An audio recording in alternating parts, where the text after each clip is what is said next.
I always wanted to be a space marine.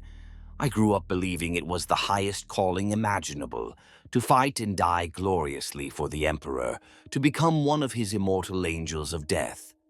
Funny how things turn out. This morning, for example, I spent 2 hours scrubbing dried blood off the floor of the Chapel of Sacrifice. It wasn't even my blood. It belonged to an aspirant, a boy half my age who thought he could become a space marine, just like I once did. He didn't survive the last trial. His heart gave out with a wet pop during one of the apothecary's implant procedures, and suddenly all those grand ambitions of his were just a sticky black stain on the adamantine tiles. Someone has to clean it up. That someone is me. My name isn't important. On this world, I'm practically nobody. Officially, I'm serf number 137 in the household registries of the Blood Angels chapter. Unofficially, I'm Hey You Serf to any hulking Astartes who needs something done that's beneath his notice, which is just about everything that doesn't involve killing. I've been a chapter serf here on Baal for years now, ever since I was found unfit to ascend to the ranks of the Adeptus Astartes. Yes, I'm one of those unlucky souls, a failed aspirant, one of the Emperor's rejects, if you like. Instead of wearing power armor and bolting Xenos through the skull, I wear a threadbare work tunic and carry a servo mop. I help maintain the fortress-monastery, fetch ammunition, recite litanies, polish power armor, and generally exist in the shadows of gods. The Blood Angels, my Blood Angels, the Chapter 1 serve, are living legends, the angels of death who defend humanity with chainsword and bolt gun. And me? I dust their relics and mop their floors. It's not the life of glory I dreamed of when I was a child, but it's the life I've got. Don't get me wrong, I'm still loyal to the chapter and the Emperor with all my heart. They took me in and gave me a purpose, after all. On a good day, I remind myself that even being a janitor in the halls of angels is better than being a king among mortals. On a bad day,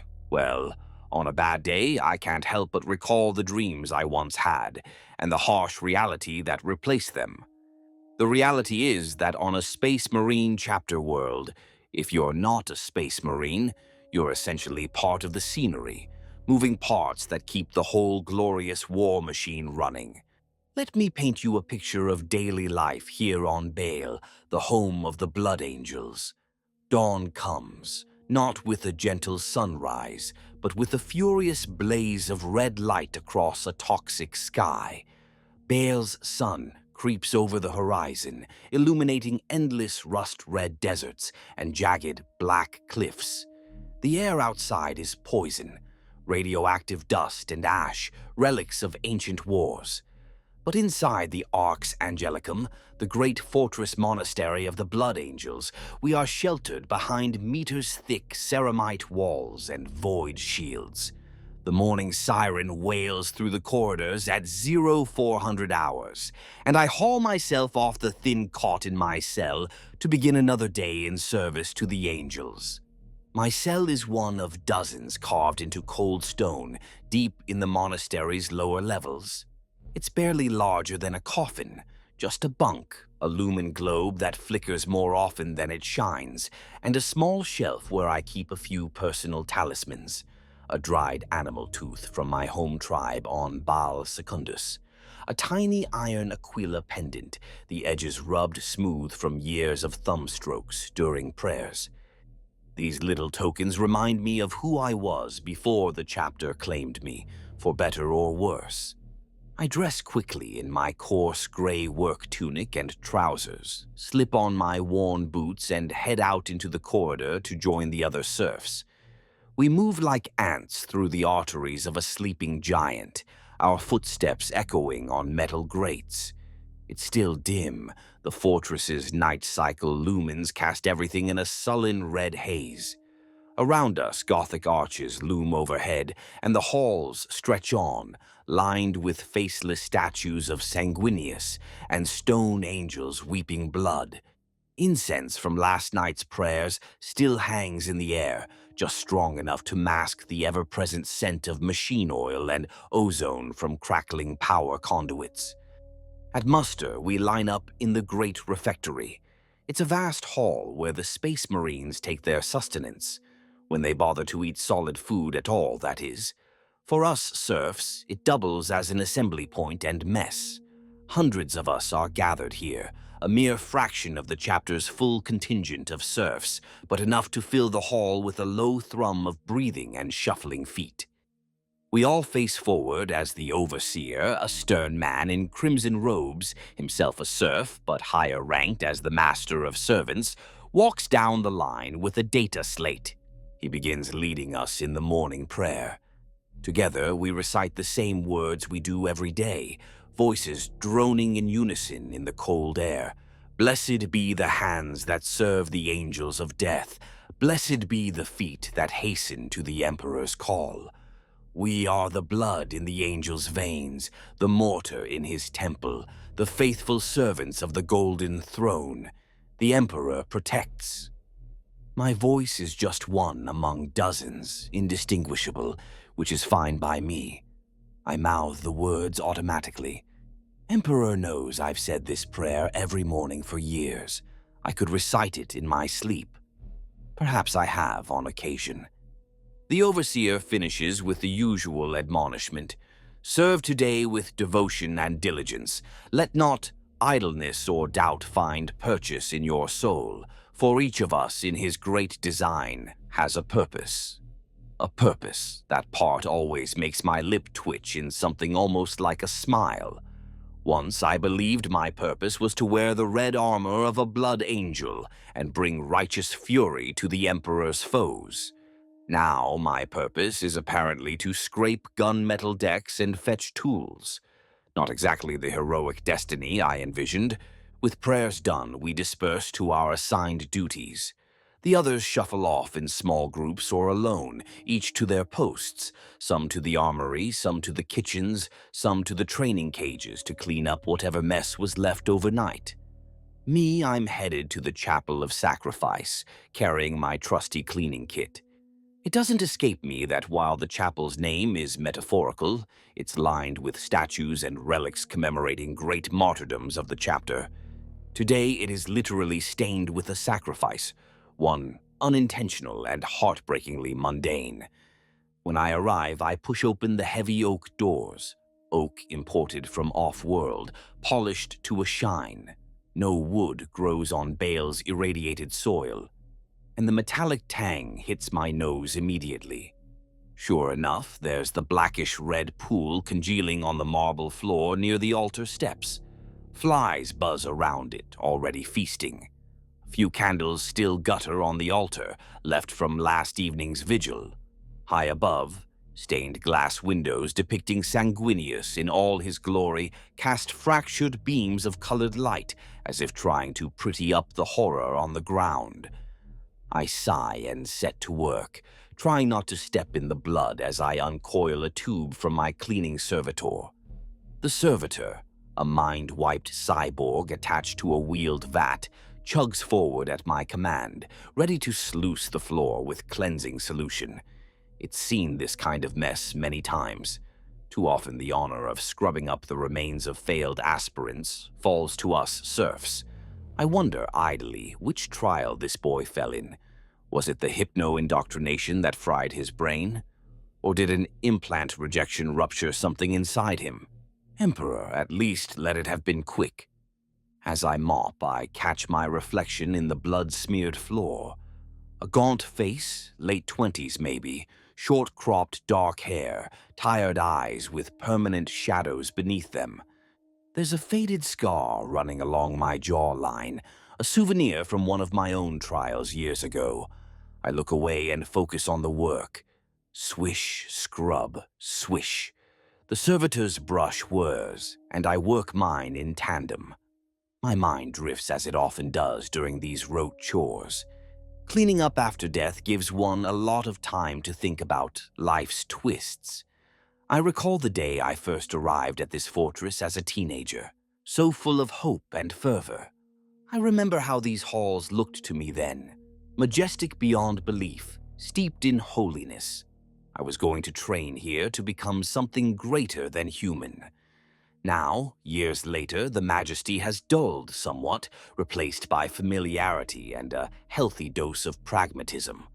The Arx Angelicum is still awe-inspiring, yes, but when you've spent countless midnights scrubbing its sanctums or crawling through its maintenance ducts chasing an electrical short, you start to see it less as a sacred space and more as a drafty old fortress that constantly smells of candle wax and ceramite. But I shouldn't complain. After all, I'm alive and here, not dead in the desert or turned into a servitor like some of the others. That's something. I finish scrubbing up the last of the aspirant's blood, my brush strokes slowing as I near the small object lying at the edge of the cleaned area. It's a tooth, an incisor, stained dark, probably shook loose when the poor boy convulsed. With a grimace, I pick the tooth up and drop it into a pouch. No doubt the apothecaries will want every piece of the body to examine or to dispose of properly. The Adeptus Astartes leave nothing to waste, especially not gene seed or biological matter from their aspirants. They treat their dead with reverence, even the ones who never truly lived as space marines. Task done, I stand and make the sign of the Aquila over my chest in a brief gesture of respect for the dead aspirant. "The Emperor knows your name, kid," I murmur under my breath. A tiny, unofficial prayer. It's something I say each time I clean up after one of these tragedies. It feels like the least I can do, since nobody else will mark the passing of a mere aspirant failure. There's no honor guard for him, no roll of drums, just me and the servitor and a bucket of blood. I leave the chapel of sacrifice quietly, shutting the doors behind me. Outside, in the corridor, two towering figures stomp past, their bootsteps reverberating off the vaulted ceiling. Space Marines, blood angels in full battle plate, the crimson armor adorned with golden chalice symbols and the winged blood drop icon of their chapter. I flatten myself against the wall and bow my head instinctively as they pass. One of them, a giant with a white pauldron marking him as a veteran of the First Company, turns his helmet my way for the briefest moment. I catch a glimpse of my own pale face, reflected in the glossy red eye lenses of his helm. I wonder what he sees, a scrawny serf with a bucket?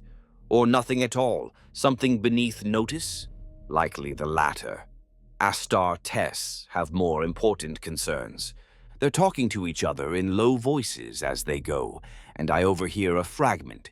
Something about a mobilization order, a staging ground on the moon, and words like Tyranids and Leviathan. My heart quickens. Tyranids. So the rumors were true. The great devourer is coming to our system. I feel a chill despite the warm, recycled air. If Hive Fleet Leviathan truly is on its way to Baal, then every soul on this world is in grave danger, marine and serf alike. The two Astartes round a corner and are gone as quickly as they appeared, leaving only the fading echo of their steps. I exhale, realizing I'd been holding my breath. Encountering space marines unexpectedly can do that to you. They have a presence that's hard to describe, an aura of predatory power. Even if they're on our side, it's like standing next to a caged warhound that could rip your throat out if it felt like it. When they're armored up, they're also utterly impersonal, metal giants with skull-faced helmets and vox-grilled voices. It's easy to forget there are human beings inside those suits, genetically modified beyond recognition perhaps, but human still. I shake off the encounter and carry on down the corridor with my cleaning supplies. As a serf, you learn to stay out of the Astartes' path, physically and metaphorically. Don't make eye contact unless addressed. Step aside quickly, answer promptly and respectfully if spoken to. I've heard of serfs in some other chapters being beaten or worse for accidentally inconveniencing a space marine. The Blood Angels, to their credit, are more genteel than many of their brothers, noble, even courteous at times to us lowly ones. But that doesn't mean they think of us as equals. Far from it. We're servants of the chapter. Valued servants, maybe, but servants all the same. By now, the fortress is fully awake. Through high Gothic archways, I catch glimpses of different areas. The vast Strategium Hall, where hooded chapter serfs and tech adepts are already bustling about preparing intelligence reports. The librarium doors sealed and guarded by vigilant sentinels, psychers at work inside, best not to disturb. The distant clanging from the forges below, where the chapter's artisans and tech marines are no doubt hammering away on damaged armor and weapons. The whole monastery is like a giant beehive, and I'm one tiny worker bee among thousands, doing my part to keep things humming. As I round a corner towards the maintenance office to report the cleaning done, a familiar figure nearly bumps into me. It's Brother Sergeant Arkin, one of the Adeptus Astartes of the 5th Company. I stop so abruptly I almost drop my bucket. He's in partial armor, lower greaves and boots on, but chestplate off, wearing a black carapace body glove on his upper body. He must be coming from the Apothecarion, because his left arm is in a sling and I can see faint, half-healed gashes across his face. Likely fresh, back from some battle off-world. Even injured and out of armor, he's an imposing sight. 7 feet tall at least, heavily muscled, skin as pale as marble, and eyes that glint with preternatural sharpness. I snap to attention and bow my head. "My lord," I say quietly, avoiding looking up at him. He pauses, perhaps surprised to see a lone serf here in the restricted halls near the Apothecarion. For a second, I expect him to chastise me for being out of place, but instead, I hear a chuckle, a soft, rasping sound. "At ease, boy," Arkin rumbles. His voice is deep, but not unkind. I risk a glance up and see a small smile on his scarred face. "Is the chapel clean?" "Yes, Brother Sergeant. I've just finished the task," I reply, keeping my tone respectful. He nods, his eyes flicking to the now faint bloodstains on my tunic sleeves. "A regrettable duty," he says, and I'm a little taken aback to hear genuine regret in his tone. "Not all are destined to join our ranks, but your service is noted and valued." I'm stunned enough that it takes me a moment to respond. A space marine just thanked me, more or less. It's not unheard of, but it's definitely not common. I manage to mumble something like, "Happy to serve, my lord," and bow again. Brother Sergeant Arkin tilts his head, studying me for a second longer. Those bright eyes seem to pierce right through me, and I wonder if he remembers me specifically. Unlikely. I was just one aspirant out of hundreds he's probably seen come and go. But maybe he sees something in my face. Scars of a different kind, perhaps. He doesn't voice whatever thought he has. Instead, he steps aside, allowing me to pass. "Go on, then," he says. "The Emperor protects." "The Emperor protects," I echo, as is proper. With a final nod, he continues on his way, heavy footfalls receding. That was unexpected. In that brief exchange, I felt seen, I suppose, in a way I haven't felt in a long time. A space marine acknowledged me as a person, however briefly. It shouldn't make my heart swell. After all, he's a warrior demigod and I'm just a janitor in his house, but in some small way it feels like a tiny balm on an old wound. Of course, the moment passes. Duty calls. It always does. I deliver my cleaning report to the maintenance office, signing off that the chapel of sacrifice has been purified and is ready for use. The overseer nods curtly and assigns me my next task without even glancing up. Inventory check in the storerooms adjacent to the armory. I stifle a groan. The storerooms are essentially giant closets filled with crates of supplies, everything from devotional candles to ammunition stock. Counting and cataloging there means a long day of dust, lifting, and mind-numbing tally marks. But an order is an order. At least it's quiet work, plenty of time to think. Too much time to think, maybe. About an hour into counting bolt pistol ammo, I hear a noise behind me. A soft shuffle of feet on the stone floor. I turn, expecting maybe the overseer or another serf come to double-check my counts. Instead, I find myself looking at the wiry, short figure of Nestor. My friend, if I can use that word in this place. Nestor is another failed aspirant like me. We bonded early on when we both were assigned to cleaning duty as teens. Where I'm lean and of average height, he's shorter with a shock of sandy hair and quick gray eyes that always seem to be darting around as if looking for a way out. We joke that he's part rodent, given how good he is at scurrying through the fortress unseen when he wants to. He grins when he sees my surprised face. "Throne, you look like you saw a ghost," he whispers, glancing over his shoulder to ensure no one else is around. "I nearly thought you were one sneaking up like that," I reply quietly, setting down the datapad.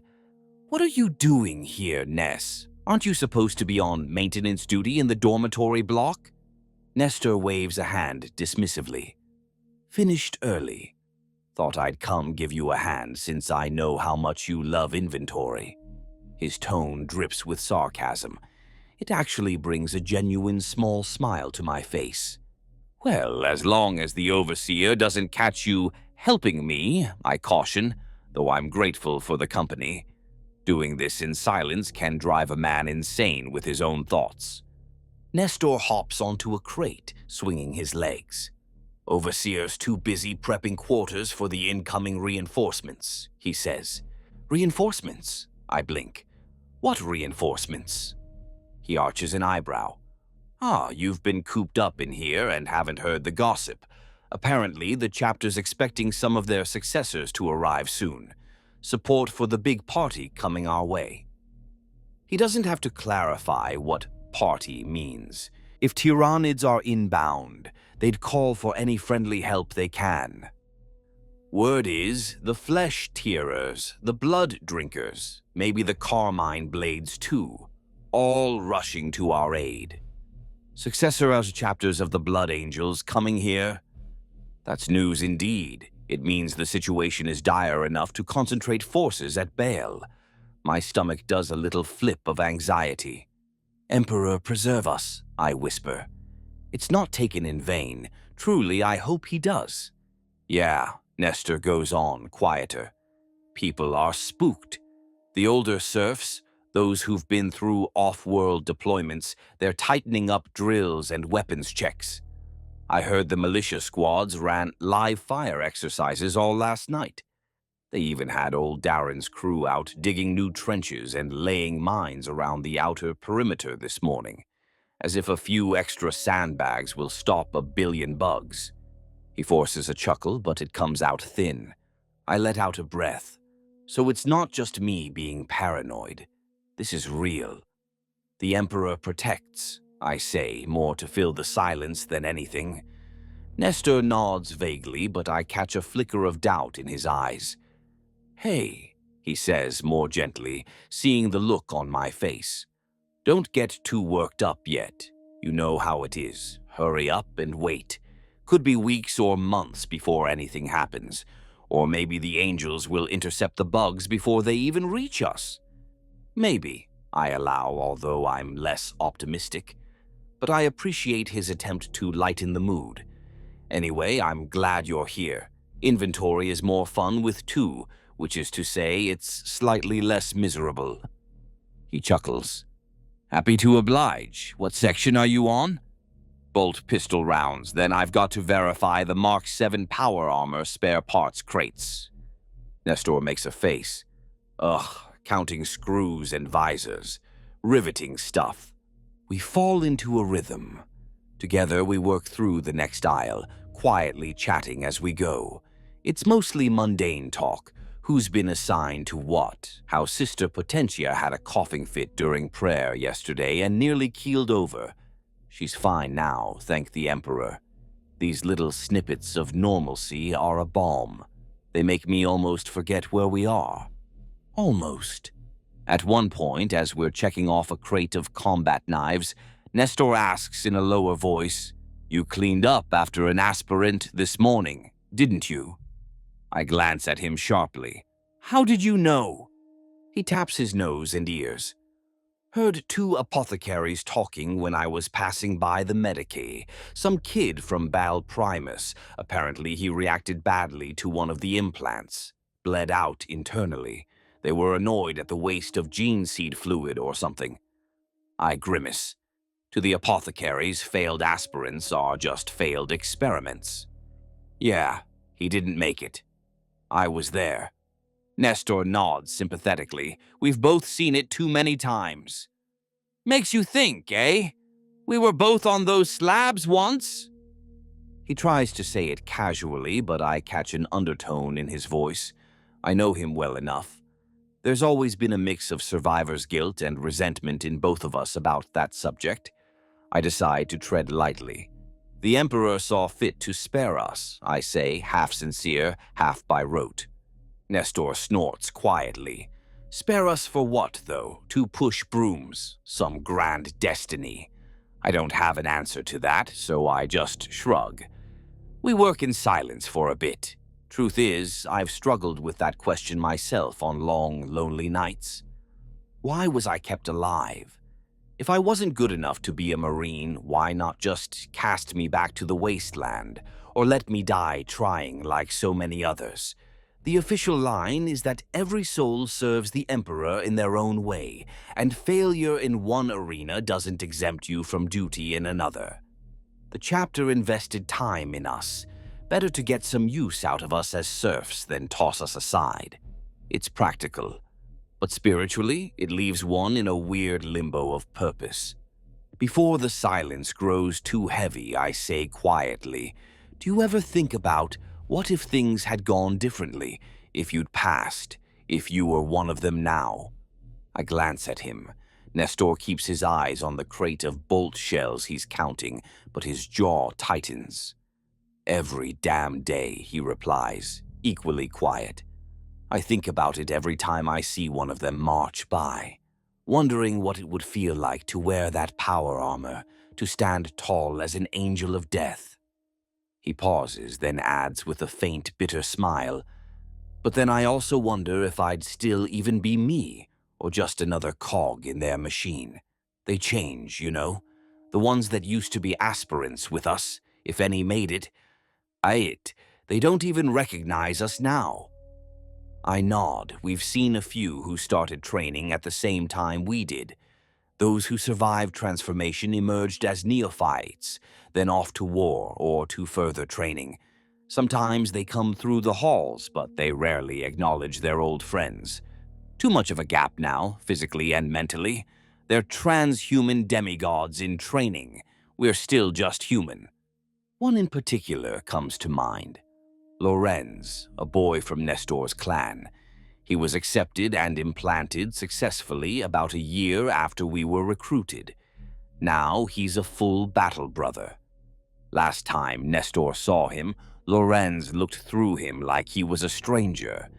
Nestor pretended not to care, but I know it stung. I open my mouth to say something comforting, but at that moment the Vox speakers crackle to life throughout the fortress, echoing in the vault. A clipped voice, one of the chapter serf announcers, resounds. "All serf personnel, be advised, status condition Alpha. Begin secondary defense preparations per protocol. Report any anomalies to your overseers immediately. The Emperor protects." The Emperor protects.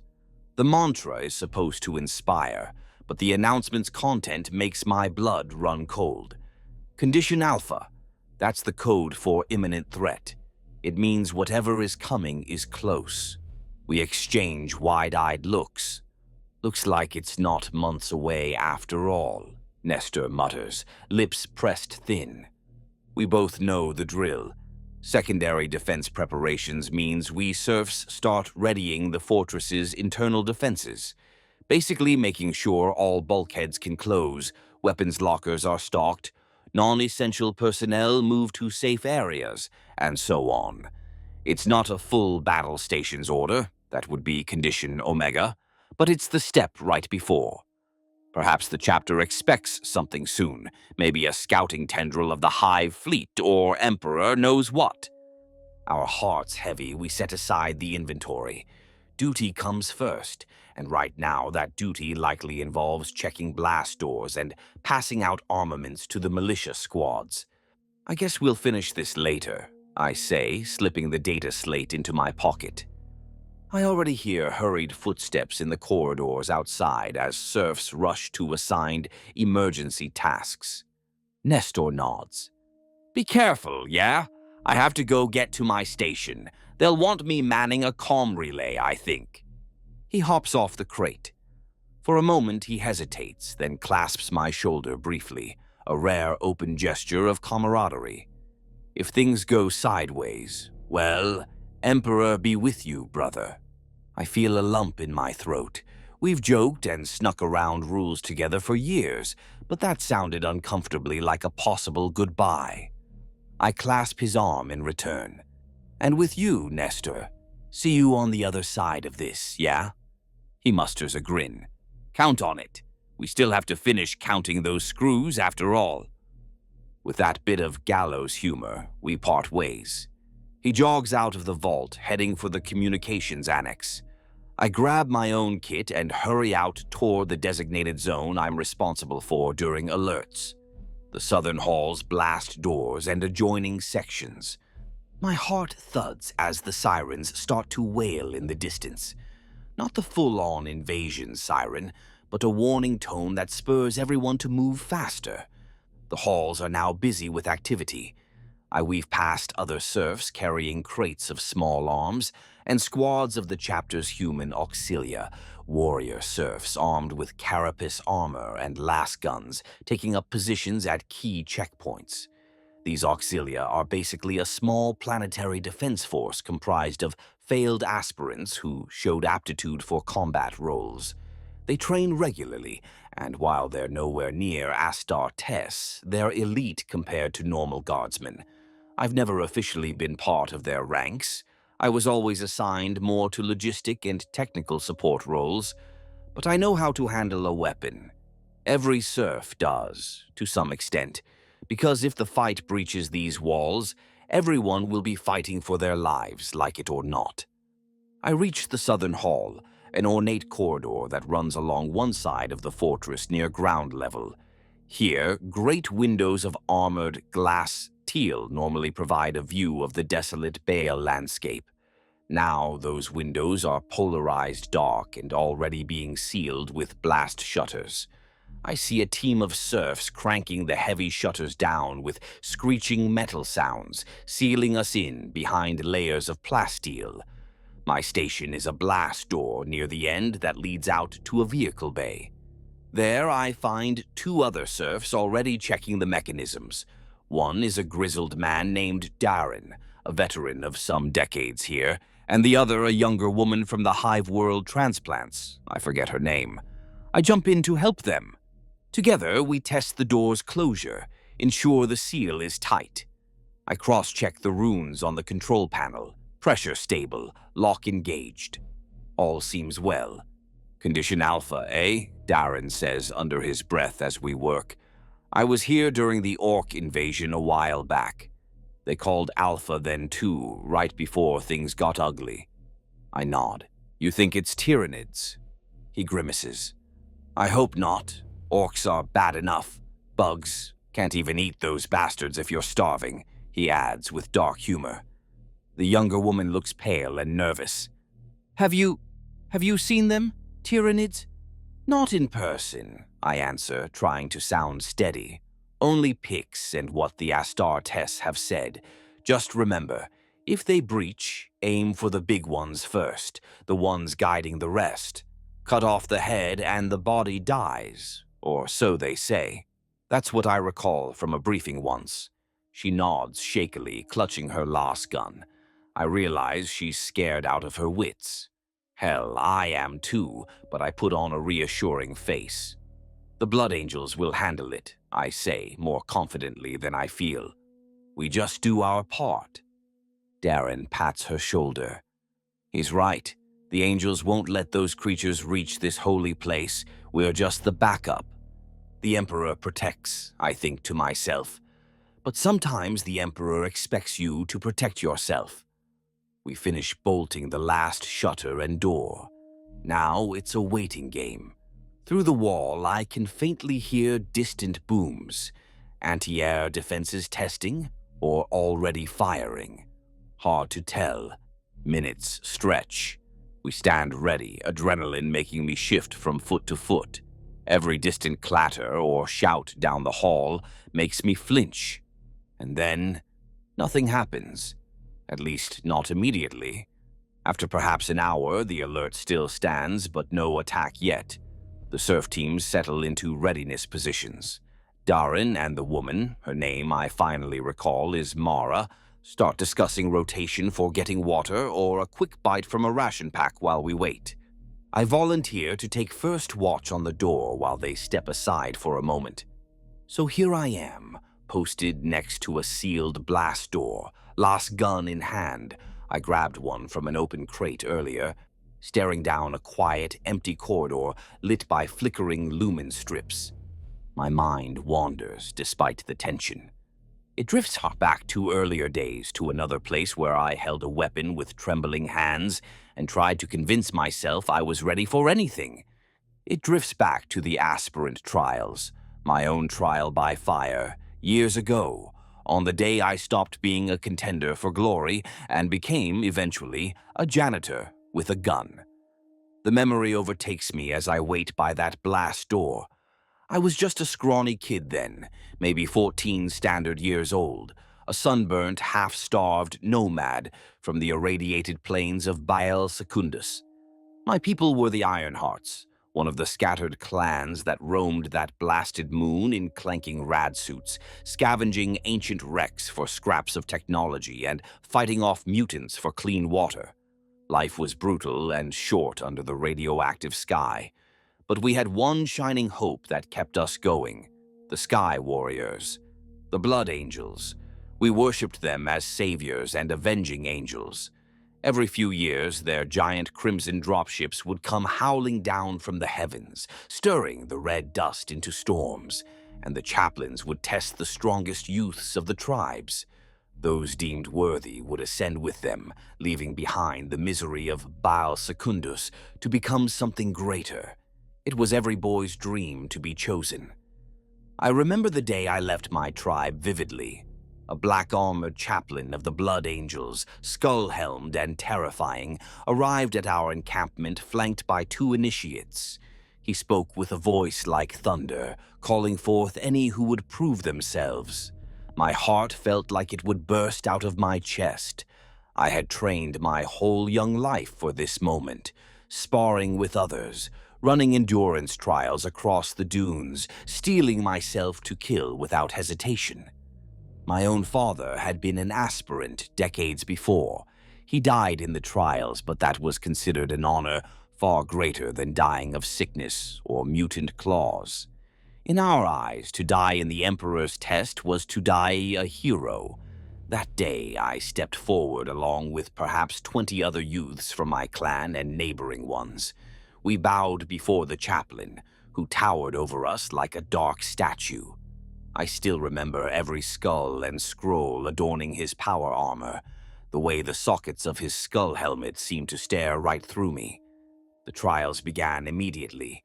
First was the test of strength and speed, a brutal foot race across the salt flats carrying heavy packs under the glaring twin suns of Baal. They gave us no water, no respite. If you fell behind, you were left to the wasteland. I recall the choking dust in my throat, the sting of sweat in my eyes, the sight of 2 boys collapsing from heat stroke behind me. I nearly faltered myself, but thoughts of glory and the catechisms of the Emperor pushed me on. Nestor was there too. We hadn't met before that day, but he was from a neighboring clan. I only knew him as the short, scrappy kid who ran near me, teeth bared in determination. By nightfall, only a dozen of us remained. They let us rest briefly, huddled around a small fire under the cold stars as the chaplain watched in silence. One of the initiates passed around a canteen of bitter recaf to keep us awake. We were all afraid to sleep, truth be told, in case we never woke up. I could see the bone-pale orb of Baal itself hanging in the sky, a great red world. I thought of the fortress-monastery somewhere up there, imagining it like a beacon of hope. I whispered a quiet prayer to Sanguinius to give me strength for what was to come. The second trial was a test of combat. At dawn, they herded us to a rocky canyon where an old ruin stood, a crumbling remnant of some pre-imperial outpost.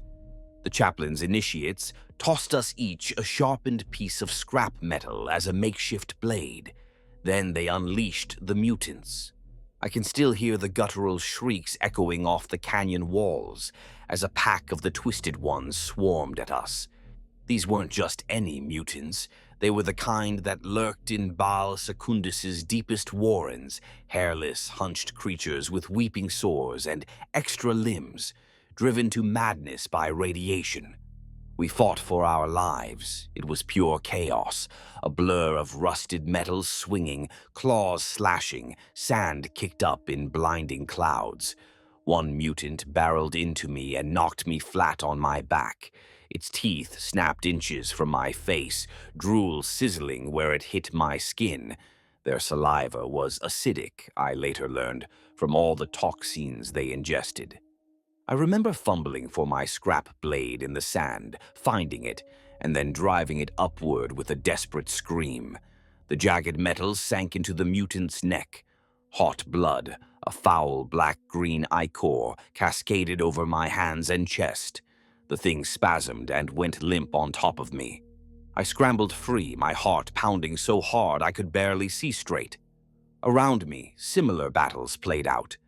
A boy named Darian, tall, strong, was swinging a pipe like a club, caving in a mutant's skull. Nestor was terrifyingly quick. I saw him leap onto a mutant's back, stab out its eyes, then ride it down as it howled. But not all was in our favor. I heard a scream as one of the tribe's champions, a girl named Leora, was torn apart by 3 mutants at once. Another aspirant panicked and tried to run. A bolt pistol shot from one of the watching initiates ended his cowardice swiftly. The rest of us realized then there was no turning back. It was win or die. By the time the sun was high, the canyon floor was littered with mutant corpses, and a few human ones, too. Out of the 20 that started, only 7 of us stood victorious and alive at the end of that trial. I was among them, bloodied and exhausted, but alive. Nestor stood as well, panting and clutching a gash on his arm, but grinning like a madman. When our eyes met, for the first time we exchanged a nod of respect. In that moment, a camaraderie was born out of shared struggle. We were survivors. The chaplain waded through the carnage, surveying us with those pitiless skull lenses. "Steel your hearts," he intoned. "The final trial awaits." Final trial. I thought the mutant battle was the final. I realized then that the worst was yet to come. They allowed us to tend our wounds briefly. A serf medic in a hazard suit sprayed coagulant on my torn shoulder. I'd taken a nasty scratch across my shoulder blade that I hadn't even noticed in the adrenaline haze. It burned like fire but sealed the flesh. Then they marched us onward, deeper into the ruin. We came to a wide circular pit, an ancient cratering of the earth. All around it were upright poles, and on each pole hung the corpses of aspirants from previous trials, gaunt, mummified by the desert, skulls grinning.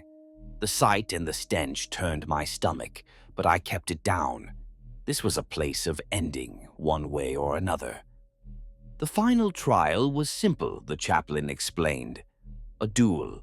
A duel between us aspirants, until only one remained standing. There were 6 of us at that point. Me, Nestor, Darian, a pair of twins from another tribe, and a brutish older lad named Corin. We all exchanged uneasy glances. We had just fought alongside each other to survive. Now we were to kill each other? The chaplain's voice brooked no argument. Only the strongest and most ruthless can join the blood. Prove yourselves. Shed the blood of your brothers, or spill your own into the dust. There is no alternative. Fight. There was a moment's pause as we all processed this, and then all hell broke loose. Corin moved first, roaring as he swung a chain he had taken from a mutant's corpse. The heavy link caught one of the twins on the side of the head with a sickening crunch, and the boy went down. His twin, a girl, surprisingly, the tribes sometimes sent their fiercest daughters, screamed in fury and launched herself at Corin with her knife. Those two became immediately locked in a vicious struggle. Darian came at me. We had no personal quarrel, but in that moment we were enemies. He had a length of sharpened rebar. I still held my crude knife from before. He feinted high, then swung low. I barely jumped back in time, the bar whooshing past my knees. I countered with a slash, catching him across the chest and drawing blood. That just enraged him. He barreled into me and we both fell to the ground, grappling, punching. He was bigger and stronger. He got his hands around my throat and started squeezing. Stars exploded in my vision. Desperately, I groped in the sand, fingers closing on a fist-sized rock, and smashed it against the side of his head. He yelped and rolled off me, clutching his temple. I sucked in air and pounced on him. Rock raised, then I froze. His eyes. Emperor. He looked so afraid. Blood poured from a wound on his head where I'd struck him. He looked barely conscious, defenseless at my mercy. All I had to do was bring the rock down one more time, finish it. But my arm trembled, hesitation staying the blow. Why did I hesitate? In that split second, I heard in my mind the screams of my tribe as mutants attacked years ago, the first time I ever saw someone beg for mercy. It was my younger cousin, cornered by a mutant crying for help. That mutant didn't spare him because of mercy. I remembered the horror of it tearing him apart. Mercy had no place on Bile Secundus. And yet here I was, hesitating. Perhaps I saw in Darian's face a reflection of myself, a terrified boy forced into a corner by fate. Perhaps I was just exhausted and my will faltered. But that moment of mercy cost me. Before I could steel myself to finish him, a shape hurtled into me from the side. I crashed to the ground and rolled, dust in my eyes. It was Nestor. He had engaged and dispatched the other twin while I was fighting Darian. I caught a glimpse of her limp form a few yards away. Now he'd decided to take me out while I was distracted. Smart move. I barely brought my knife up in time to parry Nestor's thrust. Sparks flew as our crude blades clashed. He snarled, "Get up! Fight me!" There was a wild light in his eyes. He was running on pure adrenaline and will. I staggered to my feet and we began circling each other. Nearby, Corin had finally overpowered the twin girl and snapped her neck. He rose, bloody and panting, and now only 3 of us remained. Corin, Nestor, and me. Darian lay unconscious or dead behind me. I wasn't sure. Corin wasted no time. He charged at both of us, swinging that chain. Nestor darted left. I ducked right. The chain whipped between us. We shared a glance, and without a word, an alliance of convenience formed. We both lunged at Corin together from opposite sides. The big brute roared and backhanded me, sending me sprawling with a split lip. But that opened him up for Nestor, who leapt onto his back and drove his blade down into Corin's shoulder. Corin howled, reaching back to grab Nestor and fling him over his head. Nestor hit the ground hard, the wind knocked out of him. I seized the moment while Corin was off balance. I sprang up and slammed into Corin's knees from behind with all my remaining strength. His leg buckled and the giant toppled forward. Nestor, coughing, scrambled aside as Corin hit the dust. Before he could rise, I was on him. I wrapped that chain around his thick neck, pulling with everything I had. Corin thrashed, gargling, his hands clawing at the chain. "Hold him!" Nestor yelled. He jumped in as well, grabbing Corin's flailing arms. For a brutal half-minute, we pinned him, two scrappy teenagers against one furious almost man. Corin's strength was terrifying. Even with a severed shoulder and being strangled, he nearly threw us off twice. But at last his resistance waned. His eyes bulged, tongue protruding, and with a final shudder he went still. I released the chain, breathing hard. Corin's corpse lay at our feet. The dust was settling, both literally and figuratively. All around us, the bodies of aspirants and mutants alike bore witness to our trial. In the end, only two of us were left standing, Nestor and me. We exchanged a glance, part triumph, part exhaustion, and dread as well, because we both realized what it meant. The trial wasn't over yet. Only one could remain. We broke apart, circling each other warily. I was aching from head to toe, covered in bruises and cuts, and I could tell Nestor was no better. Blood trickled down his forehead from a cut on his scalp. We had fought side by side to bring down the others. But now we were expected to finish the job, to kill our last companion. High above, the chaplain looked on impassively, a silent judge awaiting the final verdict. One of the initiates clanged his weapon against a shield, urging us on. "Fight, aspirants! Prove your worth!" Nestor tightened his grip on his blade. I tightened mine. We began to circle again on unsteady feet. He lunged first, quick as a viper despite his fatigue. Our knives met in a flurry of strikes and parries. We were eerily evenly matched. We had saved each other's lives moments ago, and now we knew each other's moves intimately from fighting side by side. My heart pounded not just from exertion, but from conflict. This wasn't like killing a mutant or putting down Corin. This was different. This was someone I had started to see as a friend, as close to a friend as one could have in this nightmare. Could I really kill him? Would he kill me? The desert sun beat down, merciless and hot, as if emphasizing the cruel choice before us. Blades clashed, a ringing of metal on metal. He slashed my thigh. I hissed in pain, stumbling. I riposted and scored a shallow cut across his arm. We broke apart again, breathing hard. Nestor looked at me, eyes searching. I saw fear there and confusion, a mirror of my own feelings. His lips moved, forming a single word. How? It wasn't loud, but I read it clearly. How are we supposed to do this? I didn't have an answer. My throat was dry as bone. "Only one may stand," the chaplain's amplified voice boomed across the pit. "Do what must be done. Show no mercy. That is the way of angels." Show no mercy. The words hammered at me. I thought of my father, who died in his own aspirant trial before I was born. A hero, my mother always said. Would he have wanted me to show no mercy, even to a brother in arms? Is that what being a space marine truly meant?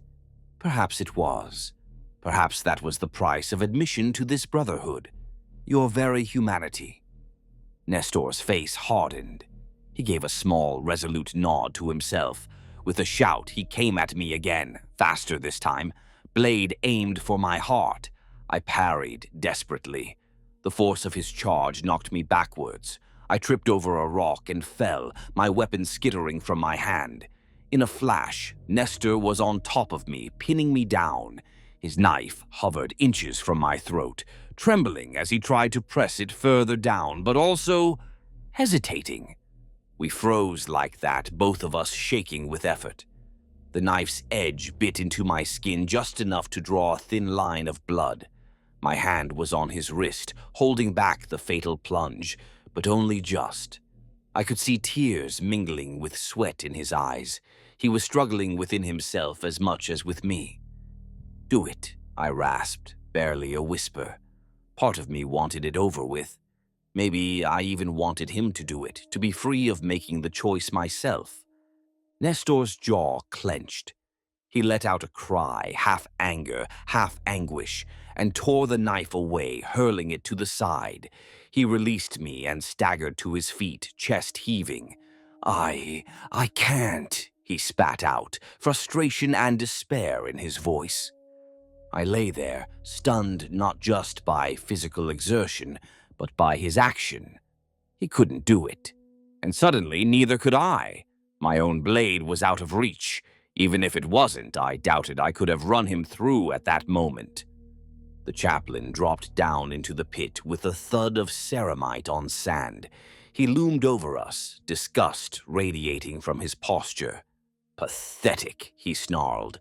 The initiates followed, leveling their bolters at us, in case we tried anything foolish.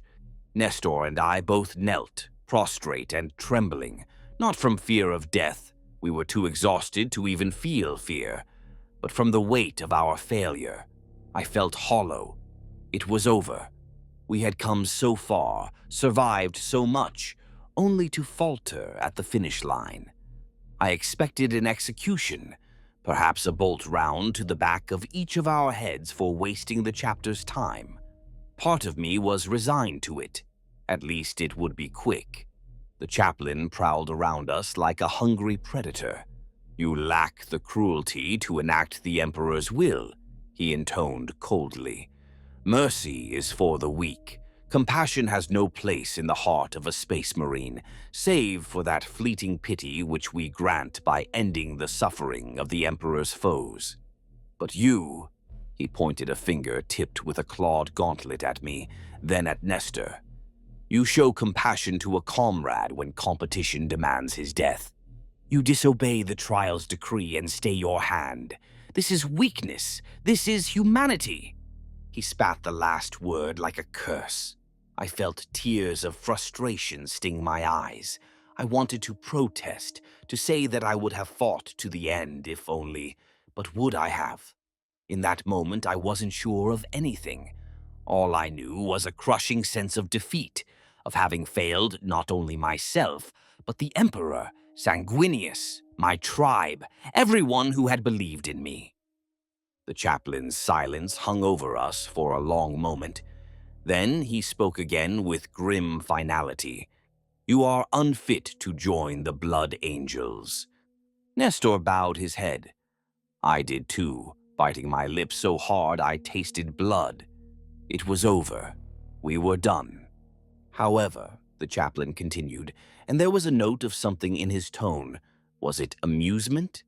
"Your lives may yet serve the chapter in another capacity. You have proven hardy, if not ruthless, loyal, if not lethal. Such qualities are not entirely without value." I dared a glance up at his faceplate, hope flickering. He wasn't going to kill us? "You will not ascend to angelhood," he said, "but you shall not return to your wretched clans either. From this day forward, you are chapter serfs, bondservants of the Blood Angels. You will serve in menial capacities, maintain the fortress, arm our war gear, tend to our needs. It is a life of service, not glory. Consider it a mercy, one that neither of you would have shown, apparently, but the Emperor, in his wisdom, has seen fit to bestow." I couldn't tell if that was sarcasm in his voice or genuine conviction. Perhaps both. My feelings were a tempest I could barely comprehend. Relief at being spared, shame at being deemed unworthy, anger at myself, bitterness at the situation, fear of the unknown life ahead. Through it all, a strange small voice of practicality said, "Alive is alive. In the wastelands, you learn to cling to life no matter what." I looked over at Nestor. He was staring at the ground, expression blank, fists clenched tight. I knew him only a day, but in that crucible, we had become something like brothers. I reached out and put a hand on his shoulder. He flinched at first, then exhaled and gave me a faint nod. In that squeeze of shoulder, we communicated what we couldn't say out loud in front of the chaplain. We're alive. We're still together in this. We'll endure. We were no longer aspirants, not equals, even in potential to the Astartes. We were cargo now, to be ferried to the fortress-monastery as useful chattel.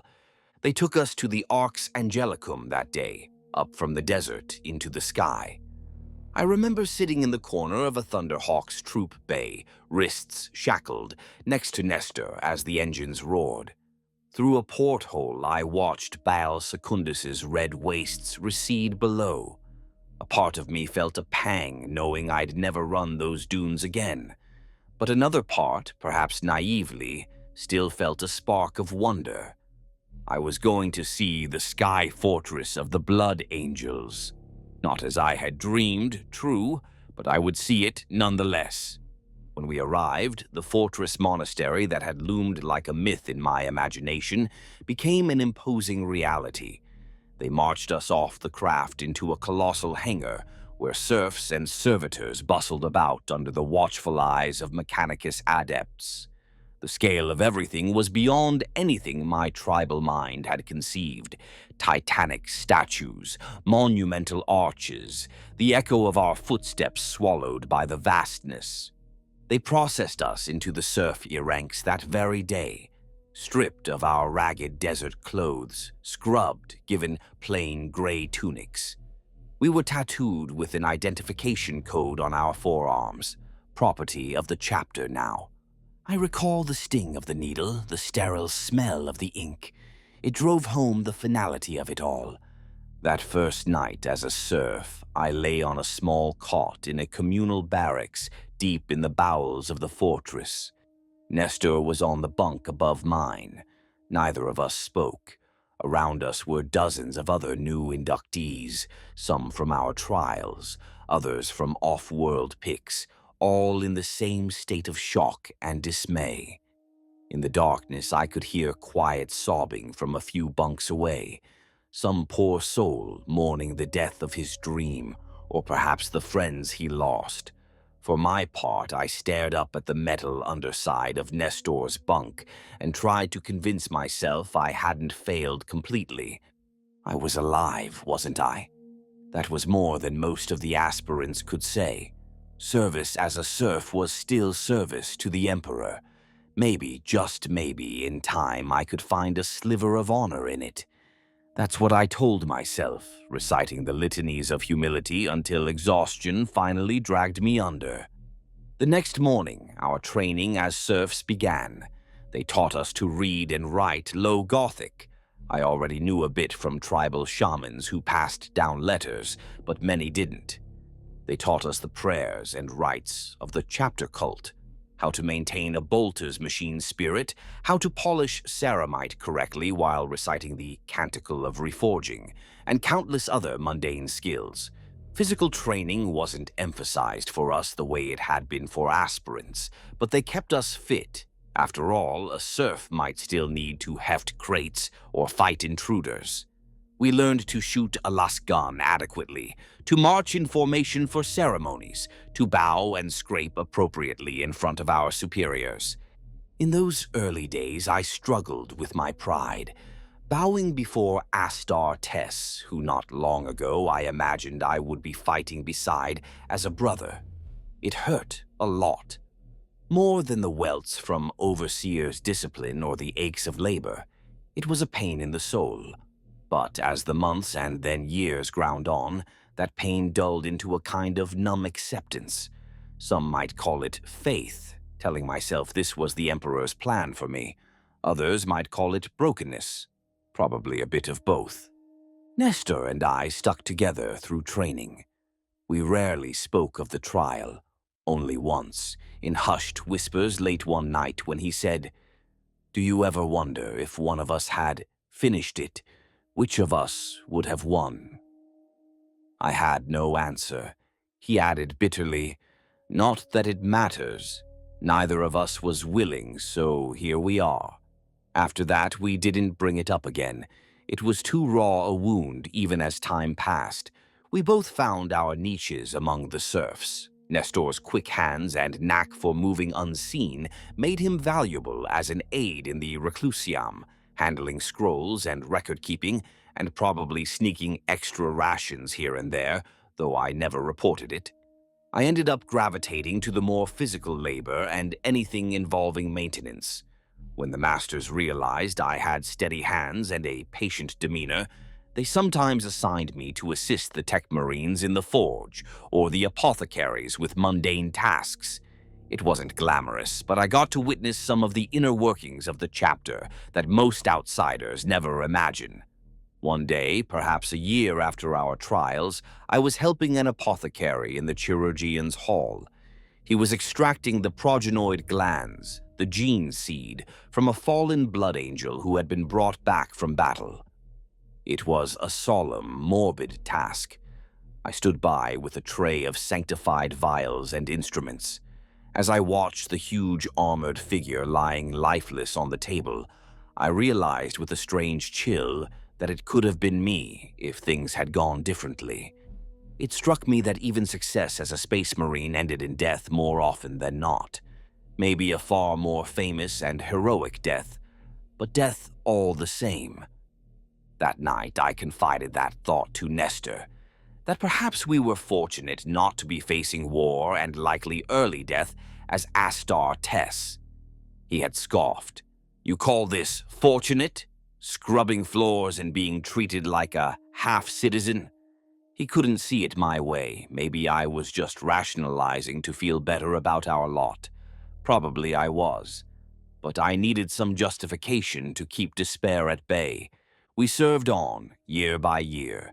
The Blood Angels went on their glorious campaigns, and we stayed behind or on the periphery, making sure their world and equipment were in order. We heard tales of their heroism, of Xenos slaughtered and worlds saved.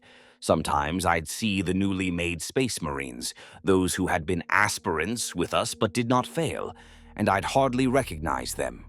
Augmented bodies, distant eyes, brothers only to each other.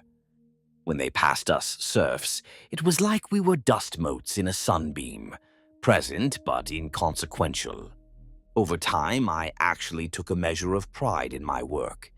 I became adept at maintaining war gear. My title rose to Serf Artisan Third Class at one point, which meant I supervised a small team of other serfs in the armory. I once helped repair a revered thunderhammer belonging to Captain Sendini after a great battle. I followed every sacred ritual, my hands shaking as I reassembled its complex mechanism. When it powered up with a crackle of blue energy, I felt a spark of genuine satisfaction. The captain never knew my name, never even saw me do it. But that was all right. The weapon would serve him again to smite the enemies of man, and I played a part in that. Yet, for every little victory of contentment, there were nights of doubt and bitterness. Sometimes I'd dream of the trial pit, the feel of sand, the weight of that rock in my hand, Nestor's knife at my throat. I'd wake up sweating, wondering if I should have forced myself to go through with it back then. Was it truly weakness that stayed my hand, or a strength of a different sort? The chaplain called it weakness, and I believed him for a long time. But when I saw those Astartes who had once been boys I knew, and how little of their old selves remained, I had to question. They were utterly loyal, fearless, magnificent, everything we aspired to be, yet also so detached from the simple kindness and camaraderie that humans share. They were more than human, and also somehow less. Maybe I tell myself that to comfort my ego. It's possible. Or maybe there's truth to it. It's the kind of philosophical musing one has while scrubbing blood off floors at odd hours. Either way, I made peace, more or less, with my life as a serf. It's a hard life, yes, but as I've reminded myself many times, it beats being dead in the desert or mutated beyond recognition. I have shelter, food, if bland nutrient paste counts, and the honor of serving one of the greatest Space Marine chapters. Many in the Imperium have it far worse. The memory of that final trial, though, and the choice Nestor and I made, those never fully left either of us. We each dealt with it in our own way. I tried to bury it beneath duty and rationalization. Nestor, I'm not sure he ever truly let it go. A sharp crackle on the Vox brings me out of my reverie. I'm back in the present, the dark corridor by the blast door, lasgun in my grip. My mouth is dry. I flex my fingers. They've gone stiff from gripping the gun during my long reminiscence. I realize I've been standing here lost in thought for Emperor knows how long. Condition Alpha remains in effect, the Vox announcer drones overhead. All personnel maintain readiness. No attack yet, it seems, just an uneasy, lingering tension. In the distance, I can still hear occasional thumps and the whir of aircraft, likely patrols or distant defensive fire testing. Darren and Mara return down the hall toward me, having taken turns grabbing a quick ration bar. I blink and try to look alert, as if I haven't been wool-gathering about the past. No news? Mara asks me quietly. I shake my head. All quiet so far. Darren pats the blast door with a gloved hand. This'll hold. Those bugs try and come through here. They'll have a hell of a time. He's trying to sound confident, for Mara's sake perhaps, but I detect a tremor in his voice. We all know if Tyranids reach these corridors, something has gone terribly wrong anyway. Soon after, an order comes down the chain. The immediate threat is delayed or diverted. Condition Alpha is relaxed to standby. Not a full stand-down. Everyone is still on edge and supposed to be ready to sprint back to positions. But for now, we can resume some normal duties. It's like a collective exhale runs through the serfs' quarters. The danger isn't over, but at least it's not right on top of us yet. By the time my shift officially ends, it's been nearly a full cycle of high-strung alertness. I'm exhausted. My mind and body both feel leaden as I trudge back towards the serfs' dormitory halls. The lighting is dimmed for a simulated night now. Most of the Astartes are presumably either on duty or in their own arming chambers, so the fortress halls are emptier, just the occasional pair of warrior serfs patrolling or a tech adept hurrying somewhere. All I want is to collapse on my cot and maybe steal 2 or 3 hours of sleep before the next emergency or work detail. But I also want to check on Nestor. The last I saw him was during that frantic inventory when the alert sounded. We parted on uncertain terms, something about the look in his eyes as he said, "Emperor be with you," sticks in my mind. It felt uncomfortably like a farewell. He's been my closest comrade for years.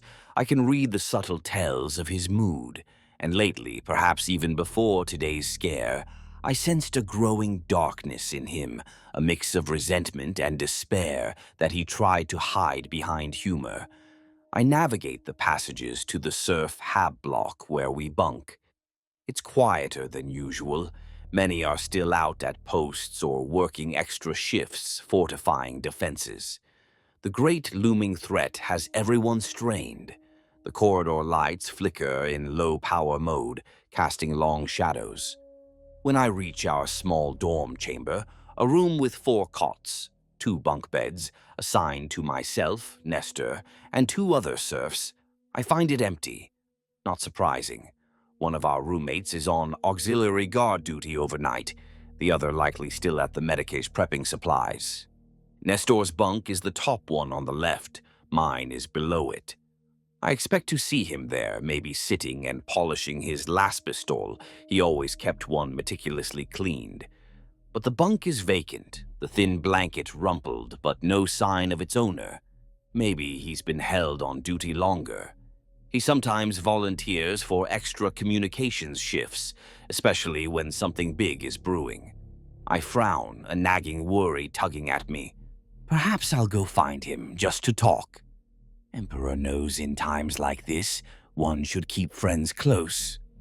I start to turn away, intending to check the comm station in the eastern wing where he often works, when I notice something on the floor near Nestor's bunk. It glints faintly in the low light. Bending down, I pick it up. It's a small medallion about the size of a coin. Strange, I've never seen Nestor wear a medallion. It's certainly not standard issue and not an Aquila or any imperial icon I recognize. In fact, as I hold it closer to my face, I feel my skin crawl. The symbol etched on it appears to be an 8-pointed star, crudely carved. Each point of the star has tiny barbs or arrows. A chill runs through me. I know this symbol, or at least I recall seeing it in one of the forbidden tomes the chaplain made us copy by hand. Part of serf indoctrination included lessons on recognizing the marks of the enemy. It's the mark of chaos, the 8-pointed star that represents the ruinous powers in generic form. What in the Emperor's name is this doing in Nestor's bunk? I glance around, heart suddenly hammering. Is this some kind of sick joke? Did someone plant it to frame him? Or, no, that's absurd. There's hardly any reason to frame a lowly serf for heresy, and who would even have this object except a heretic themselves? That leaves one unsettling possibility. Nestor had it. But why? How? A dozen memories flash through my mind. Nestor's bitter words over the years, his increasing cynicism, the times he skirted the line with irreverent remarks about the chapter. I always brush them off as just venting. Emperor knows I've vented too in private. But could it have been more? Did his bitterness fester into something truly dangerous? I recall last week stumbling upon Nestor in a back hallway, speaking in low tones with one of the Mechanicus serf engineers. At the time, I thought nothing of it. Nestor is sociable, and the tech priest's helpers often have contraband low sticks or amasec to trade. But what if... I shake my head. This is crazy thinking. Nestor, a traitor. He's my friend. We bled together. He's no cultist, right? Yet here I am holding a symbol of chaos found among his things. I can't ignore that. My first instinct is to report it immediately. That's what protocol demands. Any sign of heresy or corruption, report to an overseer or a chaplain if possible. It's drilled into all of us. Failure to report is itself considered heresy by association. But a war rages inside my heart. If I report Nestor and it turns out to be true, they'll execute him, likely painfully, as a traitor. And if it somehow isn't true, if this is some misunderstanding, I'd have damned my friend for nothing. I slip the medallion into a pocket of my tunic and take a shaky breath. I need more information. I need to find Nestor, talk to him, see what the truth is. Maybe there's an innocent explanation, though I can't readily think of one that fits an 8-pointed star token. I leave the dorm with purposeful strides, trying to appear casual but my nerves jangling. My first stop is the communications alcove down near the reclusium where Nestor sometimes works. It's a small chamber with Vox equipment and scrolls of transcribed messages. When I arrive, only a single junior tech adept is there, monitoring a Vox channel with half-lidded eyes. Did Nestor come through here? I ask, keeping my tone light. The adept looks at me blankly for a second before shaking his augmetic enhanced head.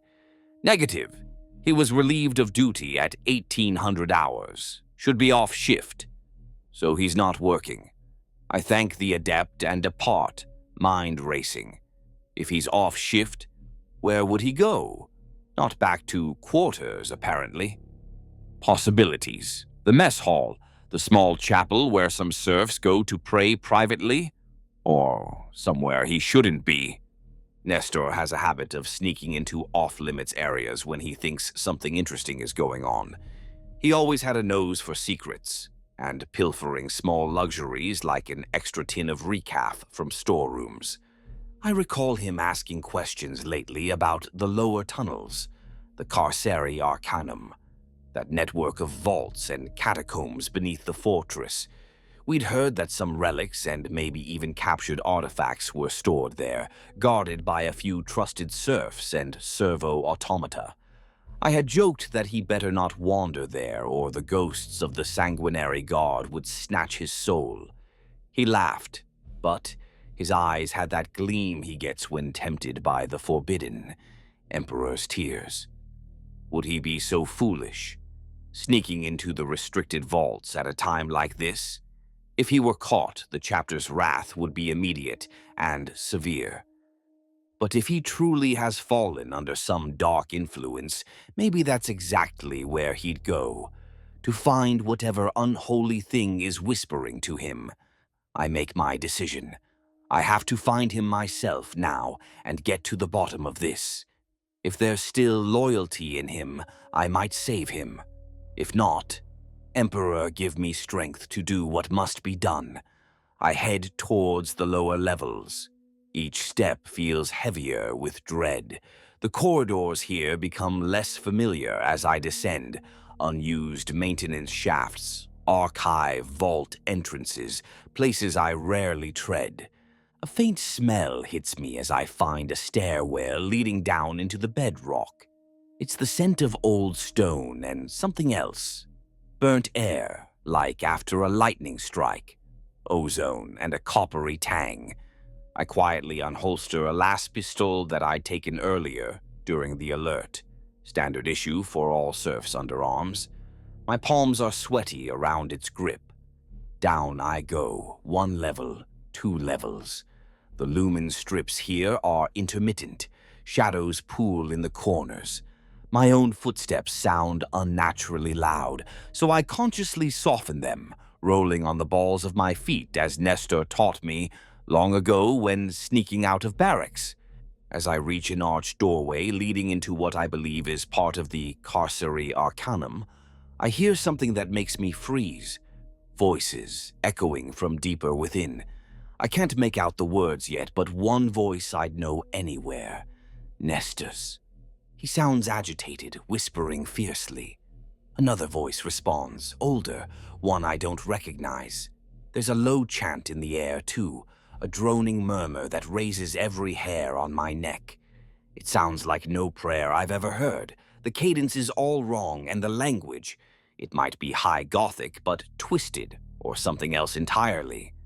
I move forward as silently as possible, pressing myself against the damp stone wall. The hallway beyond the archway is lit only by the flicker of candlelight from a chamber around a bend. I creep closer, heart pounding in my ears until I can make out what's being said. "Promised me," I hear Nestor hiss, anger and desperation in his tone. "You said we'd be given the strength. Enough to survive what's coming." A second voice, raspy and insidious. "And you shall, brother. The blood god honors those who spill blood for him. We have spilled the blood, have we not? More will flow, and he will reward us." I feel a cold lump in my gut. Blood god. That can only mean one of the chaos powers, Horn, the god of carnage. This is worse than I imagined. Nestor has fallen in with a cornate cult? Another voice, female this time, soft but firm. Our despair is nothing compared to the glory Khorne offers through battle. Better to die fighting, empowered by his wrath, than cower under the so-called Emperor's neglect. There are at least 3 people in there with him, possibly more. My mind reels. How could this have grown under our noses? Are these serfs? Off-world infiltrators? The older man's voice mutters something in that strange lilt again, and the chanting rises. A deep thrum pulses once, a wave of nauseating energy that I feel in my bones. It reminds me of standing too close to a generatorium, but colder. Wrong. My las pistol feels tiny and inadequate in my hand, but it's all I have. I risk a peek around the corner.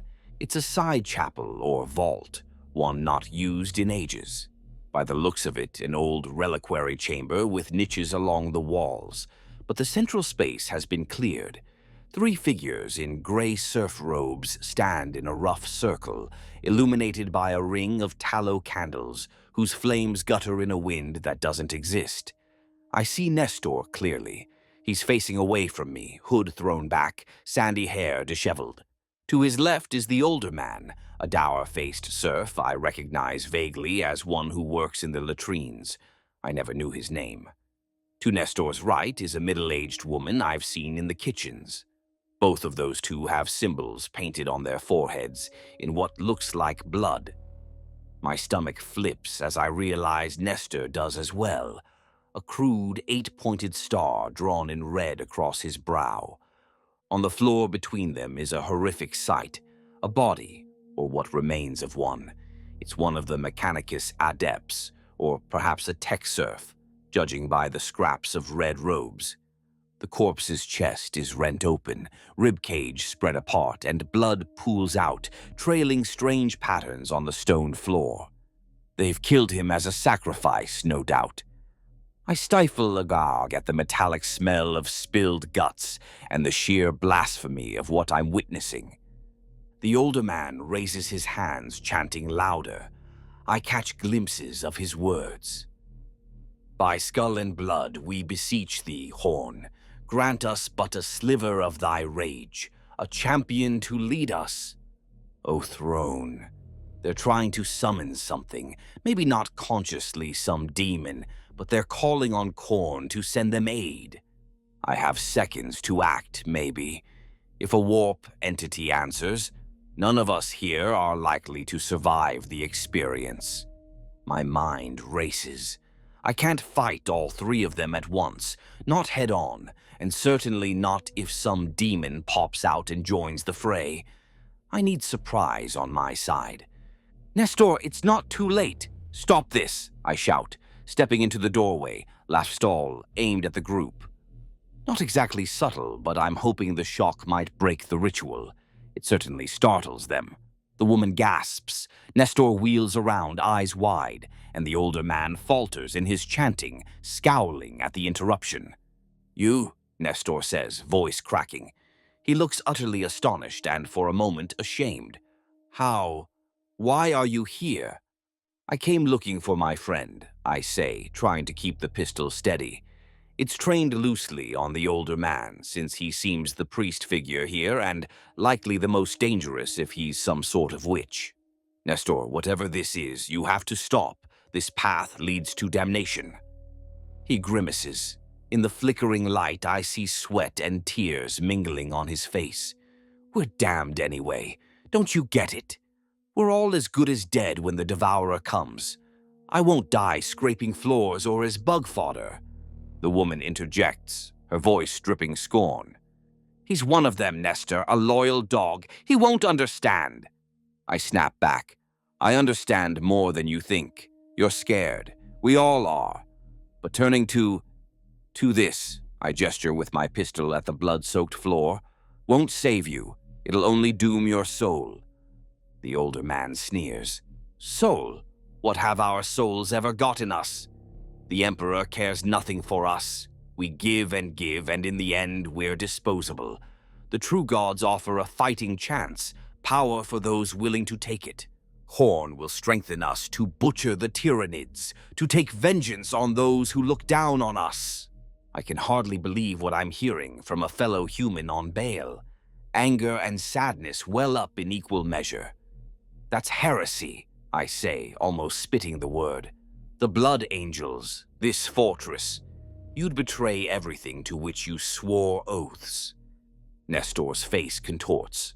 Oaths. Our oaths. He actually laughs, a bitter, broken sound. We swore to serve, yes, and we have. But what have they done for us? If Leviathan breaks through, do you think they'll evacuate us? No, they'll leave us to die while they make some glorious last stand. We're collateral, like the servitors or the ammunition, at least this way. Maybe we can have the strength to defend ourselves. The older cultist picks up the thread, raising a blood-stained hand dramatically. With Khorne's gift, we can become warriors. We can carve our own destiny in the galaxy of blood. No longer servants. Shut up, I bark, my nerves on edge. Nestor, listen to me. This isn't you. We've been friends for years. Remember what we lived through together? Don't throw everything away now. We can find another way. What way? Nestor shouts back, sudden fury in his tone. Tell me, what way is there for us? Years I've swallowed my pride, played the dutiful serf, waited for a chance to prove I'm more than a failure. It never comes. They'll never see us as anything but tools. But the blood god, he cares not from where the blood flows, only that it does. In his eyes we can earn glory by our own hands. His voice breaks. I'm tired of feeling weak and forgotten. I can see the pain in his eyes, the fear underlying it. Emperor, he truly believes this is the only path left. I lower my tone, trying a different tack. We might not be space marines, brother, but we're not nothing. Today I cleaned up after a dead aspirant. That could have been you or me. But we're alive. We have survived hardships that would have killed most people. The Emperor protects... Don't say that, he snarls, and to my surprise tears gleam as he blinks. Don't give me that line. Where was the Emperor when we begged for strength in that trial pit? Where was he when I cried out in my dreams for purpose? All these years. Silence. Emptiness. My own echo. He points at the grotesque symbol painted on the floor in gore, his hand shaking. But this? I prayed here, and something answered, a whisper in my mind, a promise of wrath and strength beyond these frail limbs. I felt it. For the first time, something answered me. My heart sinks like a stone. He's gone further than I feared. He hasn't just been roped in by these other cultists. He's actually communed with the warp, however superficially. That realization sends a lance of pity and horror through me. What torment must he have been in to call out to the void? And of course, the void answered with lies. Meanwhile, the older man seems to be eyeing me, sizing up the threat. His hands twitch, and I recall that often cultists arm themselves. My eyes dart. Yes, there on the floor within his reach is a long sacrificial dagger, likely what they used on that poor adept. This standoff is precarious. If I can just reach Nestor, maybe physically, I might jar him enough to abandon this madness. But if any of them makes a move, I'll have to shoot, and I'm loath to shoot my friend. The other two, though, if they lunge, Emperor, forgive me, I'll pull the trigger. The woman suddenly interjects in a sing-song voice. We've spilled blood and drawn the eye of Khorne. You feel it, don't you? The veil thinning. He comes, he comes. Her eyes are rolled back slightly as if in ecstasy or possession. The older man takes up the chant again softly, words dripping with anticipation. Nestor glances between them and me, torn. I realize he's at a crossroads in his soul. If I'm going to save him, it's now or never. Nestor, I say softly, urgently, we lost our chance to be angels, yes. But we didn't lose our chance to be good men. Don't lose that now. This, I motion around, this will not give you what you seek. It will consume you. Chaos doesn't help people like us. It will use you, then spit you out as a mindless, damned slave. I don't want that for you. You're my brother. My throat tightens. Please, come back from this. His eyes search mine. For a flicker, I see the old Nestor in them, the one who laughed as we snuck into the pantry to steal a taste of honey, the one who cursed alongside me when we pulled latrine duty, the one who cried quietly when another aspirant-turned-serf drank poison out of despair 2 years back. Then that moment shatters. A sudden pressure builds in the air, a keening sound on the edge of hearing.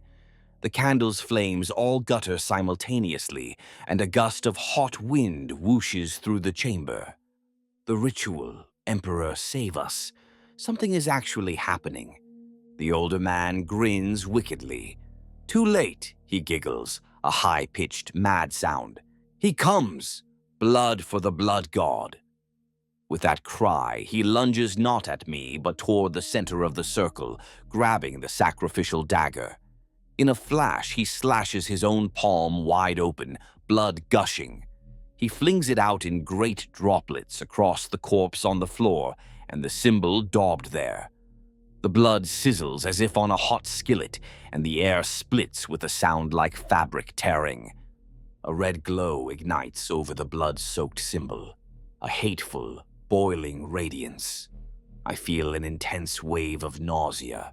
It's like reality is buckling. The cultist woman shrieks in exultation. Nestor staggers back, away from the glow, looking alarmed now. Perhaps he didn't truly expect it to work like this. I flinch as a shape begins to coalesce in the fiery red light. It grows from a speck to a towering outline in seconds. A figure almost as large as a space marine, but wrong. Sinuous horns, a snarling, bestial face, a muscular body the color of blood. In its clawed hands it grips a massive sword that seems forged from brass and bone, dripping with burning ichor. It wore a collar of dark brass locked around its corded neck, each link etched with unholy runes that smoldered in the air. Emperor's Mercy, a demon. A bloodletter, if I recall the descriptions correctly. A lesser demon of Khorne. But even a lesser demon is beyond any of us here. The creature's hooves fully manifest, clawed and cloven, scraping the stones. As soon as it solidifies, it tilts its head back and emits a roar, a horrible, blood-curdling bray that physically pushes me back a step and makes my ears ring. The cultists rejoice. The older man falls to his knees, babbling praises. We thank you, Great One. We offer skulls for your throne. The daemon seems to survey the chamber with baleful yellow eyes. It sees the cultists and sneers. It sees me at the entrance, and immediately in my direction, it senses opposition. With a guttural snarl, it raises its sword. There's no time. Survival instincts kick in. I open fire. My last pistol's report is thin compared to the monstrous presence, but red darts of energy spit out and stitch across the bloodletter's chest. Scorch marks appear on its hide, but it barely flinches. My shots are like insect bites. It moves with terrifying speed, charging towards me on its hooves, sword raised high. Skulls for Khorne! It bellows in a voice like grinding brass. I manage to throw myself to the side as the great blade comes slashing down. It cleaves into the stone wall where I stood, showering me with chips of rock. If I had been a split second slower, I'd be in two pieces. Nestor, run! I shout, scrambling up. Maybe an absurd thing. I should be running too. But I can't leave him. Out of the corner of my eye, I see him hesitate, torn between following the demon's fury and his old friend's plea. The woman cultist rushes toward the daemon with arms outstretched as if to embrace it.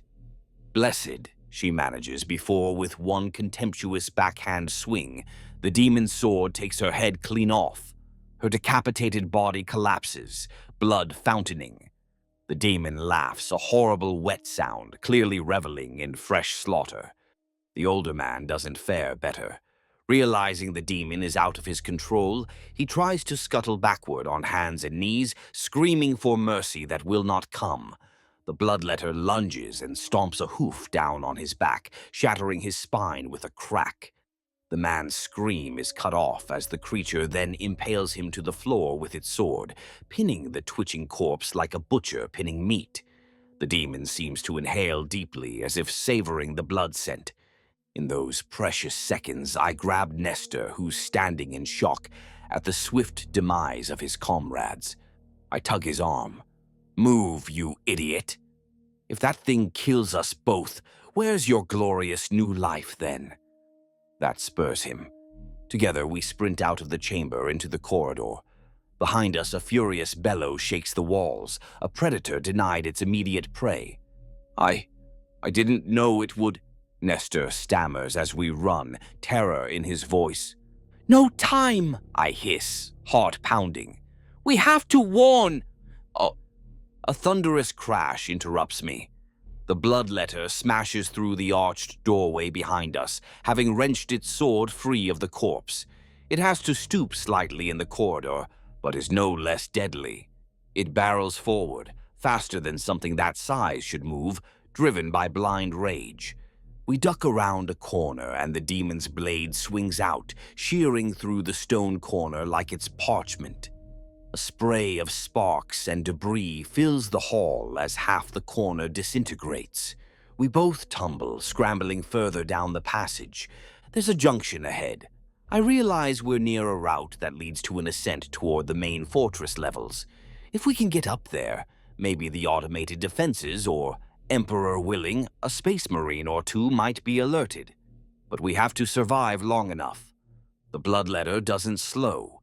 It rounds the corner, hooves skidding on stone, and thrusts its sword like a lance down the hall. I shove Nestor ahead and flatten myself against the side, just as the blade whooshes past my shoulder, narrowly missing impaling me. Instinctively, I swing up the laspistol and fire again at the creature's face. One shot scorches its cheek, another puts out one of its eyes in a burst of fiery ichor. It roars in pain and fury, momentarily stunned. This way, I shout to Nestor, shoving him down the left path of the junction. We sprint up a flight of steps 2 at a time. Each step I expect that sword to cleave into my back. I hear the clatter of its pursuit and its enraged snorting. We burst through a rusty metal door. I recognize this area, an old maintenance tunnel that connects to the back of the reclusium. Beyond it is a corridor lit with proper lights. If we can reach the reclusium or the chapels, maybe someone will be there even at this late hour. Perhaps a chaplain or even some servo-skulls that could trigger an alarm. Nestor is wheezing, panic overtaking him. It's getting closer, he gasps. I steal a glance back. The demon is at the threshold of the metal door, and then it does something horrifying. Rather than chase, it stops, raises a claw, and rakes it across the stone wall. Sparks fly, and with them, strange runes glow red where its claws scored. It's making some kind of symbol, no multiple 8-pointed stars, on the wall. I don't have the faintest idea what that means, but it can't be good. Perhaps it's trying to anchor itself here or call more of its kind. No time to ponder. I pull Nestor by the sleeve. Keep moving. We dash down the corridor. Up ahead, I see the ornate doors to one of the minor chapels. It might be empty now, but at least it's a defensible spot. And there are alarm pull levers near each chapel entrance. Behind us, the bloodletter finishes scratching its foul runes and resumes the chase. Now with renewed zeal, one eye glowing hellishly. I feel its gaze like heat on my back. I half push, half throw Nestor into the chapel doorway. Go hide or something, I shout. He stumbles in, collapsing behind a pew. I skid to the alarm lever set in the wall and yank it down hard. A sonorous bell starts tolling through the hallway, a manual alarm meant to signal intruders or fire. At least anyone nearby will know something is wrong here. The bloodletter comes howling down the corridor. I turn to face it, backing into the chapel entrance. My laspistol's power cell is nearly spent. I eject it and fumble for a fresh one from my belt pouch, fingers slick with sweat. It's down to half charge from earlier drills, but it'll have to do. The demon slows as it approaches the chapel. It snarls at the sight of the door. Perhaps the consecrated ground gives it pause. That's a heartening thought. This is a sacred space dedicated to the Emperor and Sanguinius. Maybe that offers some protection, or at least makes it uncomfortable. It doesn't stop the creature for long. With a guttural, wet growl, it steps over the threshold. The air inside the chapel seems to shiver. Candles along the altar spontaneously ignite with red flame. I grit my teeth and fire shot after shot, aiming for its head and torso. Some hit, burning charred holes in its flesh, but it hardly cares. A last pistol isn't enough. The demon swings its great sword, catching the doorframe and blowing wood shards everywhere. I duck, feeling a shard slice my cheek, and scramble backward down the aisle. "Nestor!" I shout. "If you can hear me, run for the other exit." I recall that most chapels have two doorways, one main, one for clergy in the back. Perhaps he can slip out and get help, or at least save himself. But Nestor doesn't run. To my surprise, he emerges from behind the pew, face pale but jaw set. In his hands, he clutches something, the chapel's processional cross, a large, heavy ornament of iron, ending in a sharp-pointed base meant to stick into a stand. It's not exactly a weapon, but in desperation, anything will do. He charges at the bloodletter from the side, shouting a wordless cry. The demon is momentarily taken aback. Maybe it expected him to cower. Nestor drives the pointed iron cross into the creature's side with all his strength. Miraculously, the improvised spear pierces the demon's tough hide, sinking in a good foot. The bloodletter roars in pain, backhanding Nestor with its claw. The blow sends him flying across the chapel like a rag doll. He hits a marble pillar with a sickening crack and falls limp. "Nestor!" I scream. Rage and grief boil up. Without thinking, I lunge toward the fallen cross, still jutting from the monster's side. Maybe if I can twist it, widen the wound. I grab hold of the iron crossbeam and put my weight into it, yanking and twisting. Black, boiling blood gushes out, scalding my hands. The demon howls, its one good eye bulging in agony. It brings its sword around in a reflex, battering me aside. The flat of the blade hits me like a charging grox. My vision explodes with light as I'm thrown back, crashing through a small shrine table. My breath whooshes out, possibly a cracked rib, definitely dazed. The demon staggers, the cross still embedded, leaking foul blood.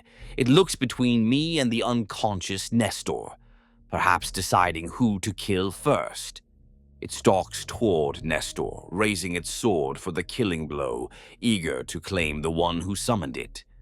"No," I groan, trying to stand. My legs shake. I've lost my last pistol somewhere. In panic, I cast around for anything. My hand closes on a heavy silver candlestick that had rolled off the shattered shrine table. Without hesitation, fueled by desperation, I hurl the candlestick at the bloodletter. By some blessing of the Emperor, it strikes the demon square in the back of the head. It's not enough to injure, but it annoys the creature. It whips around to face me again. "Yeah, over here, you ugly warp spawn," I manage to shout, stumbling to my feet. If it comes for me, it might buy Nestor a few more moments. My only hope is that the alarm's tolling has summoned help by now. The bloodletter snarls and steps toward me, sword low. It's wounded and wary now, which oddly is scarier. There's a calculating hatred in its eye. It knows I'm no real threat at this point. It's savoring how to kill me slowly. I back up until I hit the altar steps. My hand brushes something on the altar cloth. I dare a glance, the presiding priest's chainsword. The clergy of the Blood Angels often carry ceremonial weapons, and this one apparently left his chainsword here, perhaps as an offering during a ritual. It's not just decorative either. I can tell by the weight and build it's fully functional. Perhaps he was blessing it. My fingers curl around the hilt. By the Emperor, if this works... The bloodletter lunges, clearly done playing. It swings down at me, intending to cleave me from shoulder to hip. In one motion, I duck aside and thumb the activation rune on the chainsword. With a sputtering roar, the teeth come alive, just in time to catch the demon's blade. Sparks fly in a screech of metal on metal. I'm almost knocked down by the force, but I hold, bracing with both arms. The demon snarls, pressing its sword down. The chainsword's motor whines under the strain, teeth grinding against that hell-forged weapon. But inch by inch, I'm being overpowered. My boots slide on the blood-slick floor. Then something slams into the bloodletter from behind with a thunderous crack. A flash of black armor, a blur of movement. And suddenly the demon is on the ground, one of its horned heads crushed inward. Over it looms a figure as welcome as daylight. A space marine chaplain in obsidian power armor, skull-helmeted, wielding a smoking Crozius Arcanum, his power mace. Behind him, like avenging angels, are two blood angels in full battle armor, chainswords buzzing and bolt pistols trained. They arrived. Emperor be praised. They arrived. The chaplain doesn't hesitate. "Back to the pit, abomination," he growls as he brings the Crozius down again. The demon tries to rise, but with one shattered horn and a head wound, it's disoriented. The Crozius, crackling with blue power, smashes into its torso, splintering ribs. The other Marines open fire point blank with their bolt pistols. Explosive rounds rip into the creature's flesh, ichor spraying. The bloodletter gives one last defiant roar and, in an implosion of red light and foul wind, it disintegrates. The remains of its corporeal form melt into a pile of sulphurous ash on the chapel floor. The horrible presence in the air recedes like a storm passing. I sag to my knees, the chainsword slipping from my grasp, utterly spent. Relief and shock course through me. The chaplain turns to me, skull mask emotionless, but his voice carries a mix of controlled anger and something that might be concern. "Serf, report! What transpired here?" I struggle to find words. I manage to gesture toward Nestor, who lies unmoving by the pillar. There was a cult. Some of the serfs. They were trying to summon. I swallow, my throat like sand. "My friend, Nestor. He was with them. We tried to stop it. It got out of hand." The chaplain signals one of the Marines, who goes to check Nestor's body. The other Marine keeps his pistol trained on me, perhaps out of caution. Or maybe I just feel guilty and imagine judgment. "Do you carry the mark of heresy, serf?" the chaplain asks coldly, looming over me. Up close, I see the rubies in the eye sockets of his skull helm and the etched names of battles on his black armor. "No, Lord," I say quickly, shaking my head vehemently. "I swear by the Emperor, I only followed to prevent this. I pulled the alarm. I fought that thing with everything I had." My hands tremble as adrenaline ebbs. "If you hadn't come..." He holds up a gauntlet, silencing my ramble. "Your loyalty will be determined in due time. For now, remain still." He steps past me to examine the ashes of the demon. He mutters a litany of banishment under his breath and crushes some of the ash underfoot. The Marine checking Nestor stands and reports. "This one lives barely. Several broken bones, possibly internal bleeding." "Secure him for interrogation," the chaplain orders. Two more serfs in the garb of chapter armsmen arrive, clearly having followed the Astartes. They move to Nestor, binding his hands and carefully lifting him onto a stretcher one of them brought. I feel a mix of profound relief that Nestor is alive and a piercing sorrow that it's come to this. He'll be interrogated by the chaplaincy, which likely means painful questioning, mind probes, and ultimately execution if he's found irredeemable. And after consorting with the demon, I doubt he'll be deemed redeemable. My throat tightens at the thought. Yet he helped me at the end. There was still some good in him, wasn't there? The chaplain turns back to me. "What is your name, serf?" I tell him, giving my full ident designation. He nods curtly. You performed your duty by raising the alarm, and you say you attempted to stop the summoning. That took no small amount of courage or foolishness. Likely both, sir, I admit with a whack attempt at a smile. My lip is bleeding. I wipe it with the back of my hand. He tilts his head as if sizing me up anew. The Emperor's light shines even in the hearts of the humble, it seems. That might be the closest thing to a compliment I've ever heard from a space marine. The other Blood Angels have secured the chapel and are doing quick sweeps for any lingering threats. One calls in over Vox that the area is clear now. The chaplain finishes surveying the carnage. He gestures to one of the armsmen. "Take this one as well," he says, meaning me. "He'll need to make a full statement, then see him to the medicae for those injuries." I'm not under arrest, I realize, just being taken in for debrief, likely because I'm a witness and they need every detail to root out any other cult involvement. The armsman helps me to my feet. I wobble, pain flaring in my side. Definitely a cracked rib, maybe worse, but I can walk. As they lead me out, we pass the stretcher bearing Nestor. His eyes are half open now, consciousness returning as they carry him. He looks at me. There's blood on his lips and a deep sorrow in his gaze. "I'm sorry," he whispers, barely audible over the distant clamor of the alarm bell and the approaching boots of more responders. A tear leaks down his cheek. "Brother, I'm so sorry."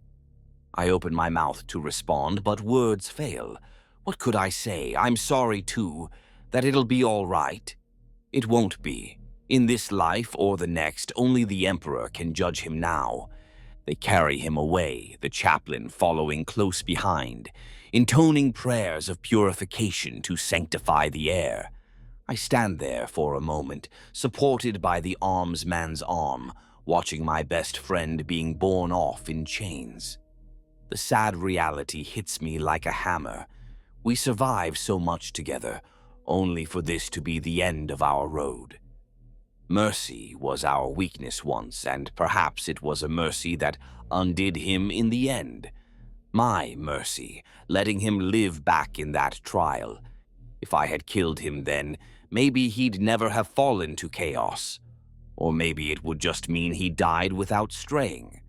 There's no way to know, and that doubt will haunt me. But I also know another truth. He made his choices, as we all must.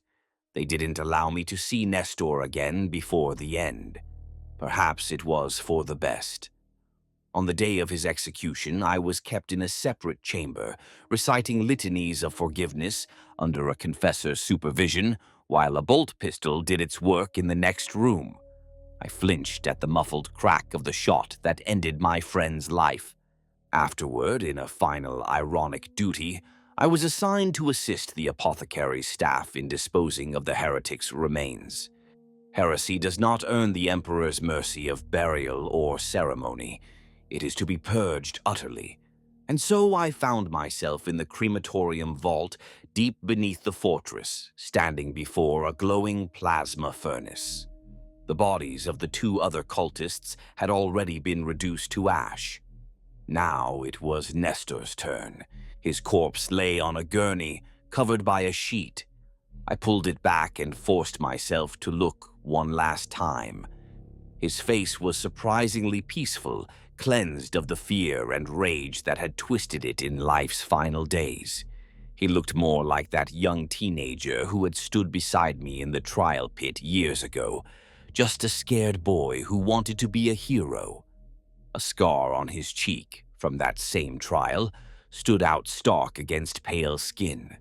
I wanted to say something, perhaps a prayer, perhaps an apology. The overseer present gave me a sharp nod, urging me to proceed. With trembling hands, I slid his body into the furnace chamber. The heat was intense, blurring my vision with tears that I told myself were from the sting of hot air. In truth, I was crying. Under my breath, I whispered, "Throne of Terror, judge him kindly. Emperor, forgive him. He was my brother." It was all I could manage before the furnace hatch closed with a heavy thunk. I pressed the rune to begin incineration. A dull whoosh sounded from within as the plasma fire ignited. In moments, what was Nestor would be completely gone, smoke and cinders on the toxic wind of Baal. I stood there long after the indicator light showed completion, until the overseer finally told me to move along. The rest of that day passed in a blur. I went through the motions of my duties like a servitor on autocycle, heart numb and head filled with a dull roaring sound.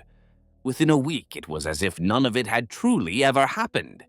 Now, as I finish writing these thoughts by the dim guttering light of a single candle, I can feel the rumble of distant thunder through the stone of the fortress. Not weather, but the first salvos of the approaching Tyranids. The great devourer draws near. The sky above Baal has turned a sickly bruise purple from the oncoming swarms and the flashes of defense lasers firing at them in orbit. I can even see countless streaks of light, high in the atmosphere. Not shooting stars, but the burning entry of mycetic spores falling toward our world. Each one carries horrors beyond imagining, but I find myself strangely numb. In a few hours, maybe less, the chapter will sound the full battle alarms. Every serf capable of holding a gun will be mustered to the walls or the inner keep. I've already been issued a reconditioned lasrifle and assigned to a militia fire team on the south battlement. Me, and perhaps 1,000 others who usually wield brooms and spanners, will soon be trading shots with nightmares, slavering Hormagaunts, scuttling Termagants, and creatures whose names I cannot even fathom. Out beyond the fortress walls, I can hear the distant thumps of artillery and the shriek of high-velocity rounds, the outer defense bastions engaging the first waves. One by one, some of those guns have gone quiet in the past hour. I don't know whether their crews fell to the Xenos, or if they're deliberately going silent to lure the swarm in.